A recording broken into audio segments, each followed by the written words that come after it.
he was live at the Sphere, and now he's up at Park City. They're involved in the rookie showcase. The rookies all showing up, getting their skates on, hitting that Park City ice. He's the one and only. He's our favorite.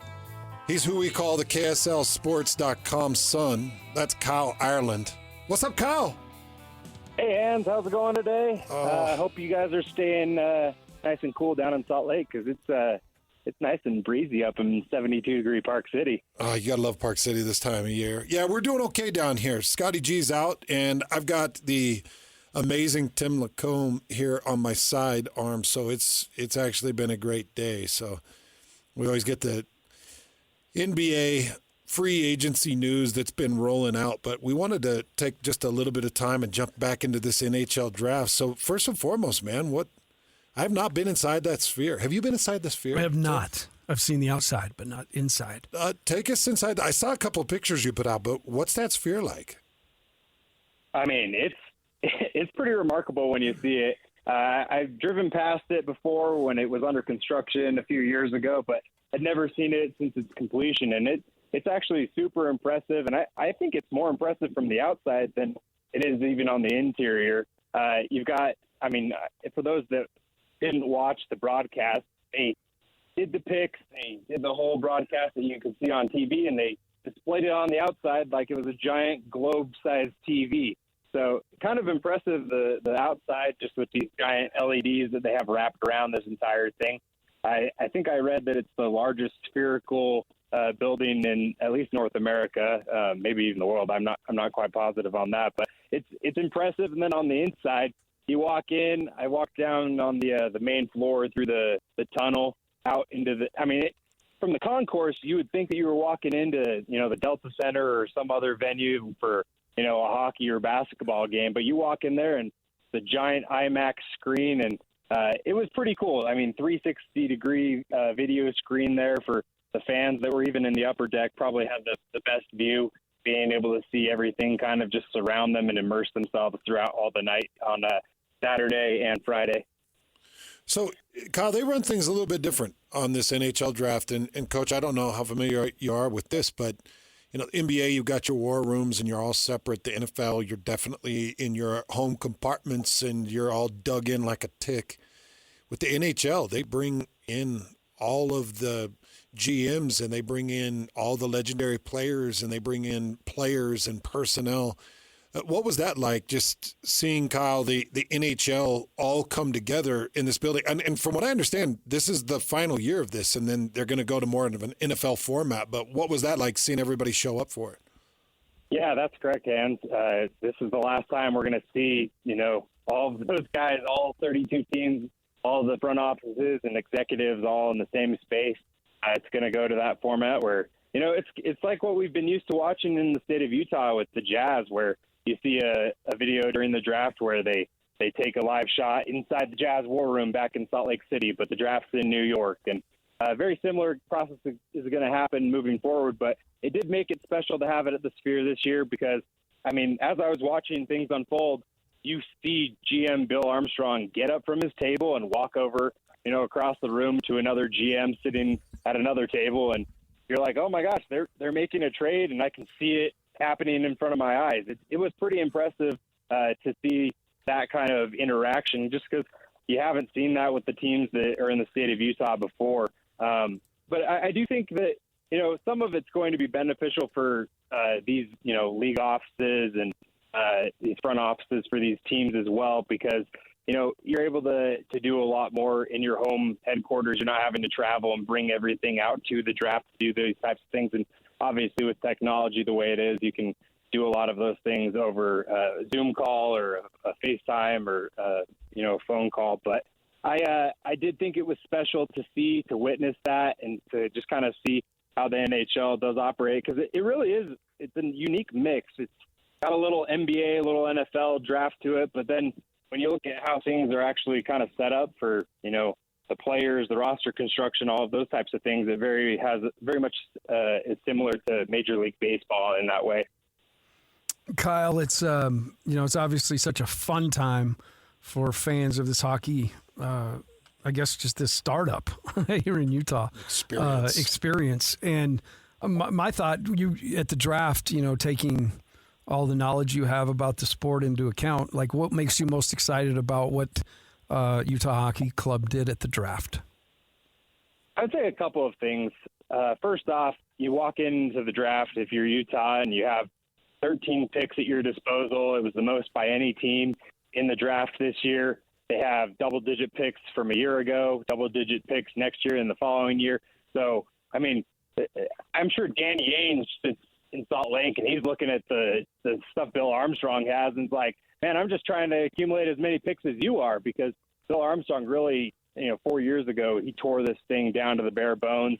They were one of the worst teams in NHL history, if not the worst. And, you come into this draft with the number 6 overall pick. They draft T. Janigla, who's, a prodigy. He's the son of a Hall of Famer who his dad was an outstanding player for the Calgary Flames. And it was cool to see his dad there as well. But TG even said himself over the weekend that he's really just looking forward to carving his own path here. And I think that that's the same thing for this hockey club as a whole.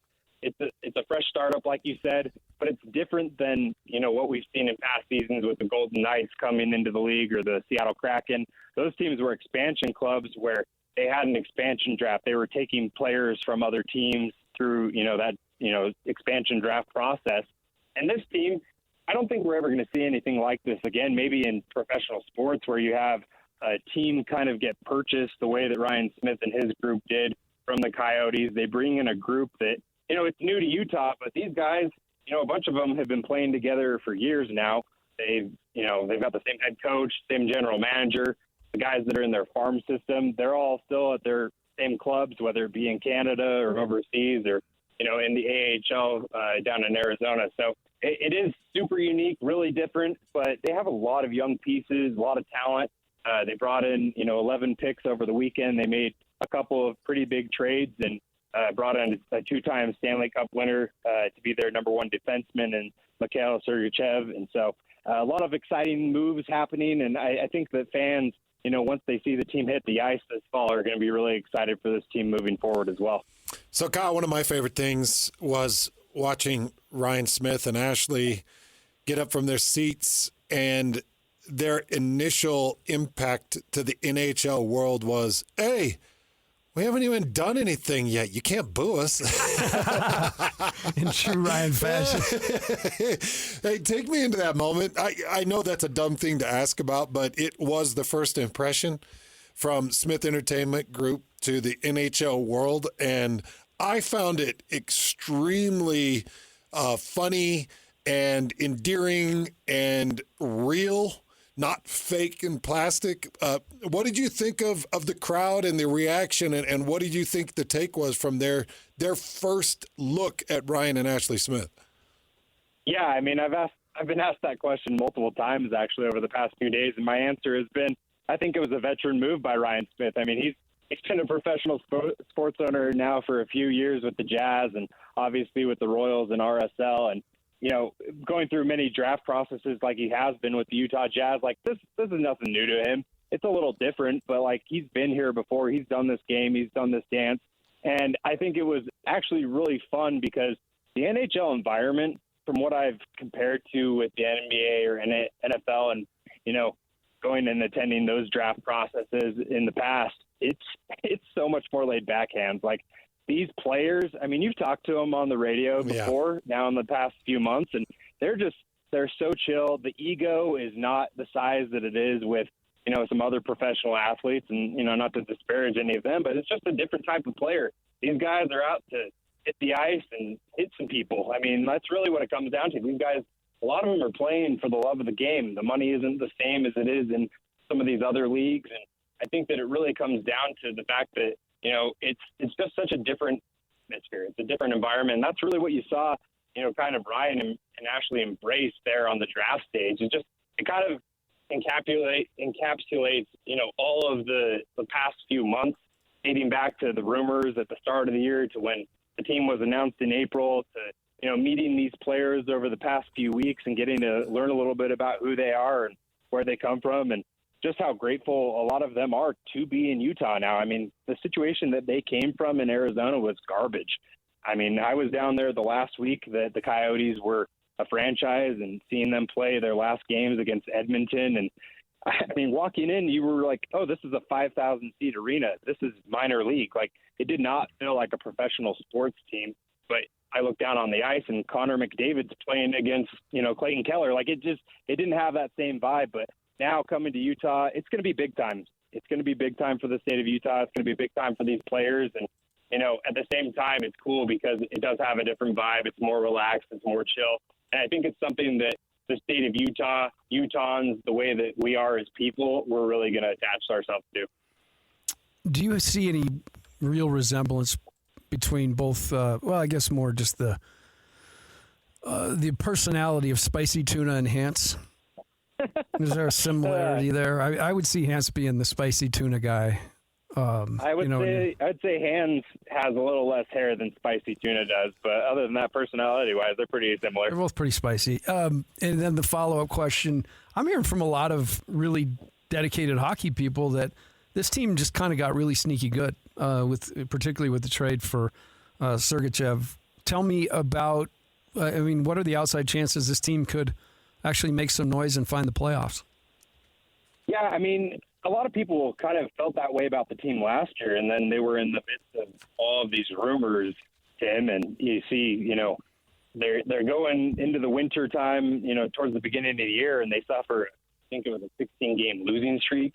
And, it's really hard to dig out of a hole like that when you're playing some decent hockey, and then, you're wondering about where you're going to live. You're wondering about your family and what they're going to be doing. And, I think that there's going to be a lot of stability that comes by being in Utah. And I think that Bill Armstrong, at the same time, he's pumping the brakes a little bit on expectations as far as, not only, fans, but media members and, all of the people that are watching Utah hockey this next season. But they do have some young, exciting, talented pieces as well. And you mentioned Sergachev. He's a guy he's a two-time Stanley Cup winner. He's won at the highest level. He knows what it takes to get there, but he's only 27 years old, I believe, and so he's still in his prime, and he's also under contract for another 7 seasons, and he's a guy that's going to be able to be a leader on this team. He's going to be a guy that can come in and kind of really just unite this group and give them something that they haven't had before, a number one defenseman. They've been really bad on the offensive side of things, and they have some nice young offensive pieces. But at the same time, they do have a lot of depth issues. They need to add some more pieces like they did in free agency today. I think they're going to be a better team than they were a year ago. But I would say that there's still, some development, some of these young pieces. Like I mentioned, it's MLB style. There's a farm system. EJ Nigla, the number 6 pick from this year's draft, he's probably not going to play for Utah's NHL team for, a year or two at least. And so it's a matter of building these guys up, whether it be in their minor league system or if it's their club team that they're currently with or the NCAA. It's a slower build, but once you kind of get these pieces together, and Bill Armstrong's showing that, they're a different team than they were 4 years ago. They're making some moves to slowly build this thing together. Well, let's talk about it all starting today. I know that you're up in Park City, and I know that the developmental camp got underway today. Talk a little bit about what the rookies are doing right now in the state of Utah, what this developmental camp is all about, and then kind of what it culminates to coming up on July 5th. Yeah, so they're doing some on and off ice workouts up here in Park City. I'm up here at the Park City Ice Arena. They had some workouts this morning in 2 different sessions, so they had a little break in between, and then they're going to be doing that also tomorrow and Wednesday and Thursday, and then on Friday it culminates with they're gonna do a giant scrimmage there at the Delta Center in Salt Lake, where fans are going to be able to show up and see these players. It's going to be a little different format than what you would typically see in an NHL game. They're going to have 3-on-3, 4-on-4 type scrimmages as opposed to a full game setup. But we're going to talk with Bill Armstrong later this afternoon, trying to get his take on where things are at. It's actually been pretty refreshing as a member of the media because I've talked with Bill Armstrong Friday, Saturday, Sunday, and then also I'm going to talk with him today. And so the accessibility of this team has been pretty awesome as well. They're excited to be here. We're excited to have them and to cover this team. But, yeah, it's really just, seeing these guys hit the ice for the first time and, wear the Utah hockey logo on the front of their chest is pretty cool. And it'll be even more exciting once it's down at the Delta Center on Friday, and then we'll get ready for preseason and regular season in September and October. Well, I think it's pretty cool. Jerome McGinn is NHL royalty. He is as big and as hyped and as incredible as you can get. You know, you look at the games played, over 1,200 games, and the goals scored, over 520, and what he's done in the NHL, and the fact that his son is now a part of the Utah Hockey Club. I'm hoping that we get to see Jerome around here a little bit. That'd be pretty fun. Yeah, I mean, that'd be pretty awesome. And I think that, you know, it's one of those things where, I mean, we talk about the NBA so much in Utah, and you look at the NBA draft from a week ago where you had Bronny James and LeBron James, and, you know, a lot of people are like, oh, is he the NBA kind of talent that, you know, deserves being picked in the second round? Like, we're talking about the son of a Hall of Fame player, but he's also got the talent to kind of, you know, become a great player himself, where he was taken number 6 overall. It wasn't like he was questioned as, you know, a really, you know, good prospect. And so I think that having, you know, his dad's going to be his most valuable resource to be able to become a good hockey player for this Utah team. And, you know, like you said, it would be fun to have him out of the game, and hopefully we can convert him from being a Calgary fan to a Utah Hockey Club fan, eh? Yeah, good luck on that, bud. I'm not sure, but you can give it your best effort, Kyle. I'll leave that up to you. I'll try. Yeah, get that Utah Hockey Club sweater in his hands, and let's see how that all goes. We'll start there.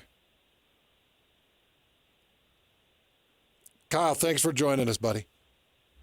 Appreciate it, Hans. Tim, have a good rest of your day. You too, Kyle. Thanks. Go. Kyle Ireland live in Park City, and he is putting together work for this Utah developmental camp where they've got the rookies all coming together. And then I'll remind you, July 5th, 1 p.m., right there at the Delta Center, you're going to have your first opportunity to see these draft picks in action. So you get to see them on the ice, see their size, see their skateability, just see everything that they're able to do. And that's pretty cool how that works. I mean, it's like kind of a quick summer league with the NBA where you get an immediate feel for what you just picked up, and you can come in and see it right there at the Delta Center. I love it. This is such a fun time. I was driving into town today. I'm just thinking, man, all those years, you know, just wanted another professional team to come, and it's here. You know, Yeti maybe is what. What did you vote for? What do you think I voted for? Yeti? Because No. you said it first? No. Outlaws? Yeah. Yeah. I figured it was either Yeti or Outlaw. Yeah. Outlaws more my speed. But either way, you know, it's just going to be so fun. I think we should go down there like the Seinfeld episode, get some down by the glass, pound on the glass, and have Yeti on our chest. Painted like devils, remember? bare chest, yeah. Puck. Then he saw the preacher out in the car, and he's like, devils, ah! Yeah. That was one of the best ones. Was that Elaine's boyfriend, Puck? Yeah, it was. Yeah. Yes, yeah. that's Putty. It's one of my favorites. Putty. I watch it every night. Yeah. That was on like 3 nights ago. We have our sports roulette coming up next.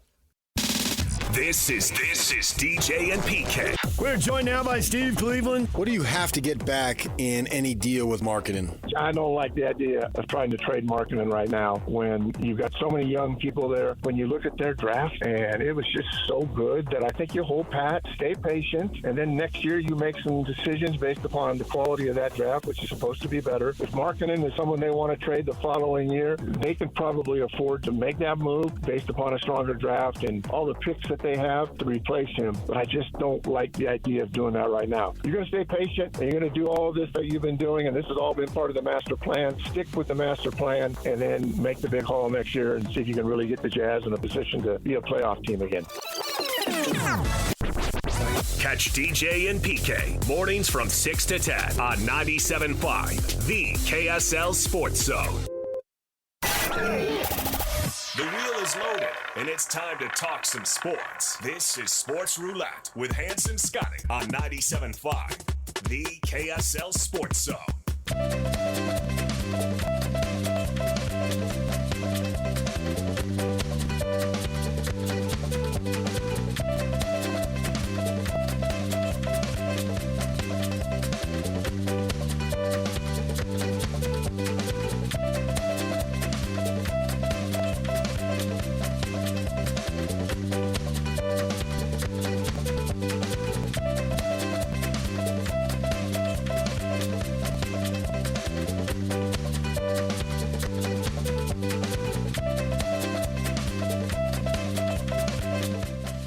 you know the music. When you hear it, you know Sports Roulette is just around the corner.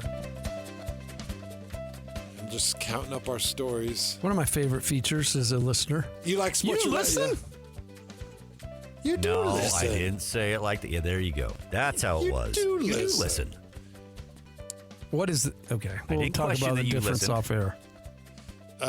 15 stories on the roulette wheel today. Really? Yeah, Cool. it's loaded. I don't even know if we're going to have time to get to it. Yeah. I love the roulette wheel. Yeah, well, it's fun because we put every story we don't have a chance to get to. We put it on a roulette wheel. We spin it where the ball lands. That's the story we talk about. And we've got 15 headlines on here. Everything from UFC 303 to a million stories in between. All random. You never know And where the- that Never little know. white ball is going to land. And the craziest thing is, I really, for the life of me, didn't realize you had the actual roulette in here. Oh, I is. roll it back. I roll it I in mean, here in the 2 you've o'clock got hour. it mic'd up over there. That is pretty impressive. I roll it in here in the 2 o'clock hour, and then I put it back in the closet, and I bring it back out. And the backstory to that is Lloyd always wanted to run a roulette table, and instead he's in radio, so he gets to do both. Yeah. Yes. He is absolute degenerate. All right, let's show him how it works. That was Lloyd. nice.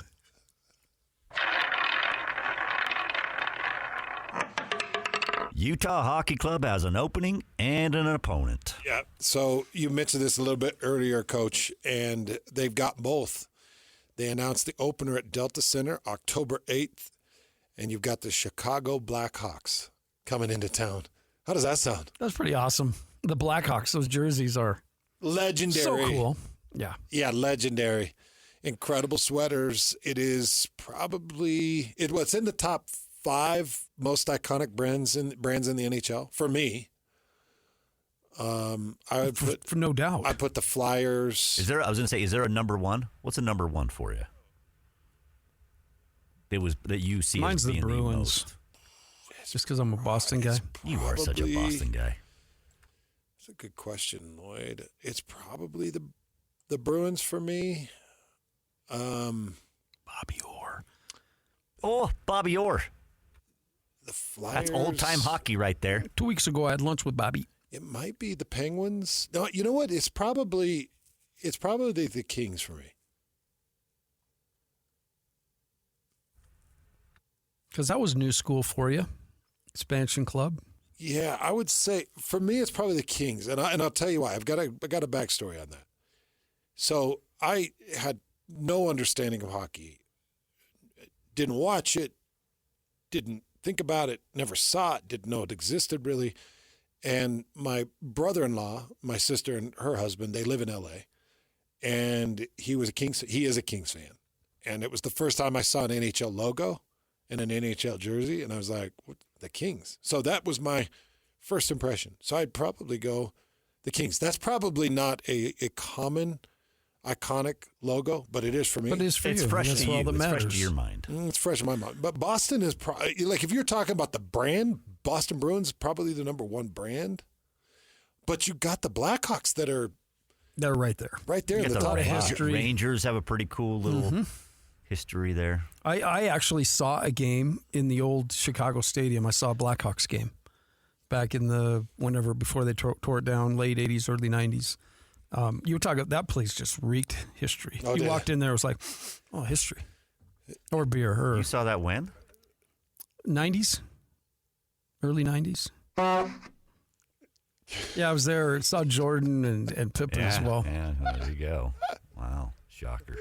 Bang it again. He's always got his hand on that honk button. Got him. I'm going to go in there and have somebody monitor him. Got him. So there you go. We got the opening date and we got the opponent. October 8th at Delta Center against the Chicago Blackhawks. But remember, we get underway really in September. So you got NHL action that's going to be underway coming up in September. Oh, you got NHL action going on right now in Park City. We were just talking with Kyle Ireland, and that whole thing's going on in Park City right now. So we've got the rookies in town, and we are starting to integrate them into the state of Utah so they get a sense of what they just landed on. I'm sure that's exciting for them. Value-wise, something put out in 23 says Toronto Maple Leafs are the most valuable franchise. followed by the New York Rangers, Montreal Canadiens. Okay, well, Kings. that makes a little bit of sense. Kings in the top 5, and the Bruins 5th. Okay, Kings are up there then? Mm-hmm. Well, that was a great answer. But you said Red Wings was number 1? No, Maple Leafs. Oh, the Maple Leafs. Jeez Louise. Okay. A beautiful jersey, too. I think I'm going to become a hockey jersey wearer in my spare time. Was the Red Wings in there? Did you mention the Red Wings? The Red Wings are not. Oh, okay. Well, Lloyd, go ahead. Blackhawks are 6. Okay, that makes sense. That's actually some of the logos we were just Yeah, we were on it. Who says we're not hockey guys? Well, someday, will it be the Mammoth? Maybe. Is that what you want? Yeah. Yeah, but I at this point, I don't really care because I think they're going to find some pretty cool branding. Well, they kind of let it slip. Yeah, you heard Bill Armstrong kind of let that He let slip, the Yeti thing on slip. Friday. Unless that was a deke. It might be a hockey deke. term. A Could double be deke. Could be What a are double you deke. for? What are you for? What name, Lloyd? Probably the Mammoth. The one I was kind of okay with Outlaws, but I've kind of outgrown that one. I think I'm leaning towards Mammoth. You've got enough to handle with your Raiders. The Outlaws and Raiders Yeah. would be too. That'd It's be fine. too It works. grungy. No, it works for me. It's very suggestive. It's who I am. I was an outlaw though, because hence I am. It's very suggestive. Currently an outlaw. See, Hey, get that wheel out, Lloyd. Let's spin it.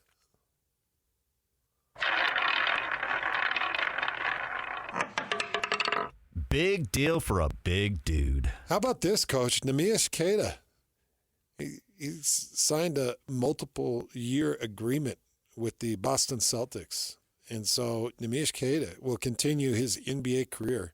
For those of you that aren't familiar with him, averaged 15, 10, and 4 blocks with Utah State as a junior. He was drafted by the Sacramento Kings, number 39 overall in the 21 draft. And he played a couple seasons with the Kings and headed into Boston last year. And he just agreed to a multi-year contract, and he's going to stay in Boston. What's the future look like for Neemias Queta in the NBA? well, I love the fact that the champs love him. He's a versatile guy, and I think he's been. You talk about everybody's one-off experience, kind of, but his has been. He's gone to the G League and had to travel in small planes, and he's had to really, really work. But I think this is a great sign this far in to have a team kind of. After having the success they've had, he must be doing some really good things. He's, he's an interesting guy because of his mobility, and Al Horford's not getting any younger. He's up there. So I'm just more excited than anything that that Neemi's got a kind of a solid deal there in Boston, and I haven't seen any moves by anybody else that would make me think that Boston's not the considerable favorite still. I know. Paul George to Philly. Huh? Yeah. I just still believe that Boston's grit is probably a little better. And You saw the extended White. yeah. Yeah. Speaking of grit. Mm-hmm. But I'm saying, like, Embiid, George, those guys have had issues with injury, Yeah. right? So that's you're not just battling the other teams, you're battling your ability to stay healthy. So Neemias Queta staying in Boston, he's going to make himself a bunch of money. Is college basketball like college football where everybody on the roster thinks they're going to make it? I think so to some extent, Yeah. or at least their parents do. They all think that they've actually got a shot. The NBA percentages have got to be lower than it's NFL so low. percentage. Especially with the Based off influx of the numbers. European players now. Yeah. Yeah, I mean, there's just not many spots to be had. It's got to be so difficult to get in and grab one of those. Who's the most surprising college basketball player that you were around? Like, I'm sure a great basketball player, or maybe it just was a surprise. Like, geez, he made it. He made it a few years. Well, I always go back to my first experience in college basketball was at the U. And, going in there that very first year, and Andre Miller signed but couldn't play, so he's a prop. Back in the day, you had to sit in residence where you were going to school. You couldn't play. You had to get your GPA to a certain level, and then for the next year you could qualify. And so I had this experience of walking in there that same year that Keith Van Horn was there for one. He'd been a freshman the year before. They signed Doliak. He was a freshman. And similar with Andre, they signed him, and he was a freshman. And to see those guys go from 17, 18, 19-year-old guys to then later meeting them, each of them I went out and did a couple of days on the road with the teams and just sat there and like, Keith Van Horn's playing for the Nets. That's crazy. Right. So I don't know That's that exciting. necessarily those things stand out to me because that was the first thing I kind of ran into, and it was such a neat thing. And little did we know, like the years I was there, probably some of the more storied years in the history of the program, and I was just able to kind of be a fly on the wall. Were you surprised that Jimmer couldn't really land in the NBA? Did that surprise you much? Or did you see some shortcomings? No, I knew it. Like I look at a guy like Sam Merrill. Sam Merrill stuck around in the NBA longer than Jimmer. Yeah, it's interesting. I think it was part of it was his length, his inability. Sam's a big kid. Jimmer's, he's pushing 6'2", 6'3", possibly, but the game just, all of a sudden kind of happened to change. And, defense was, I would imagine, a tough one, but he did most of his scoring off the bounce, and you're just not going to get a ton of usage as a rookie. So I just don't know he ever able to get his feet on the ground. Makes sense. That's Tim LaComb, best in the business. We appreciate him sitting in. Scotty G is out. Hopefully he'll be back with us a little bit later this week, potentially next week. But Coach LaComb hanging in and holding it down with us for a bit. We'll take a quick break. We'll come back, wrap it up, get you ready for Alex and JJ. Also, one more time with America First Credit Union. Hey, bro. You hear us every day with our crazy opinions. Hey, what you doing? Well, now it's time to hear from you. Hey, great show. Download the KSL Sports app and fire off your thoughts with the call-in tab on the bottom of your screen. Your show is fantastic. It's the one that captivates me the most. You can tell PK to stop singing. She bangs. Let Jake and Ben know what you really think of the Jazz. Woo! Tell Hans and Scotty about your favorite barbecue spot or what color of tie JJ should be wearing on TV. The best entries will be played on the air. Download the KSL Sports app now and hit the call-in button to let your voice be heard. I think you guys do an incredible job. This is 97.5, the KSL Sports Zone. Looking for the latest on the Jazz, Utes, Cougars, and Aggies? Yeah. We've got you covered. This is Hans Olsen and Scotty G on 97.5, the Sports Zone. Standing here beside you, want so much to give you this love in my heart that I'm feeling for you. Let 'em see we're crazy. I don't care about that. Put your hand in my hand, baby. Don't ever. Coach LaComb getting that warm welcome from Lloyd Cole. If nothing Warm else, like a he just razor. makes me feel so welcome every time and appreciated. Such beautiful compatibility. Lloyd, you're so gracious and I generous. am gracious. What are you talking about? You personify the KSL way. Our amazing talents that come in and give their time to this show. Just so kind and loving. So warm and welcoming. I had no idea his that's position true. was volunteer after all these years. He's a commitment level he's got to just take 3 hours out of his day. What do you have against Coach LaComb, Lloyd? Other than I love the man, nothing. So he teases those he loves. 34 honks today. You say, you do listen to the show as if you're just shocked. Well, then to top it all off, he played that last music, and I was kind of dancing around to it. This is kind of an honor, It's like getting to act on this. You watch MASH your whole life, and all of a sudden you're thrown in the 4-0 whatever. Yeah. You just did the whole 3 hours. That was fun. And so, anyway, he's like, you do know we play this music at the end of the show. Again, questioning whether I listen. Oh, like, I know never you do. question. I know you do. You made a MASH reference. And that goes back all the way to Hans Olsen. Watching MASH on the couch with stop. Don. Stop it. I was babysat for a long period of time. We don't need to go into Was that. Don's babysitter? All the way. He was Dolores was the babysitter. So it was- Dolores was the Dolores. babysitter. Don was the was the father, and they watched MASH together on the couch. This is when Hans was 15. he would come home. He'd kick us out of the front room so we could watch. He'd go get Christopher out of his crocheted backpack. And he'd And this say, was when Hans was "Doo-doo-doo." 15. See, don't let Lloyd do this to you, Coach. Lloyd loves to pit the two hosts together. No, that's not true. He pits the two hosts against each other, and then he's this whole hero when he comes in after the show. He's like, we need to be more compatible with the show. If we could show a little bit more companionship, and it's like, dude, you are the be a team. Water that froze and broke the stone in half. All the great ones I know are a little off. And that's all this is. That's true. Crazy direction with the Utah Jazz, isn't it? Okay, your best guess before July 6th, before this thing shakes out and everything's made official. Do we see any announcement that is bigger and more exciting than Drew Eubanks? Is there anything that the Jazz bring in that is more interesting than a big on a 2-year, $10 million contract? Well, one thing I always do is, I overreact early, and then you realize if you look at the free agent sheet right now, it's there's still a lot of guys that have to sign. I will admit, waking up to the Drew Eubanks news was not necessarily what I was looking for. Yeah. But I think it was more the trade. The fact that that's starting to pick up, and you start to wonder, with none of the other stuff happening, is there something to it? And I guess that's what we'll stay tuned for. We've had a great day. Thank you, Coach. Appreciate your time. Hand it off to JJ and Alex coming up next.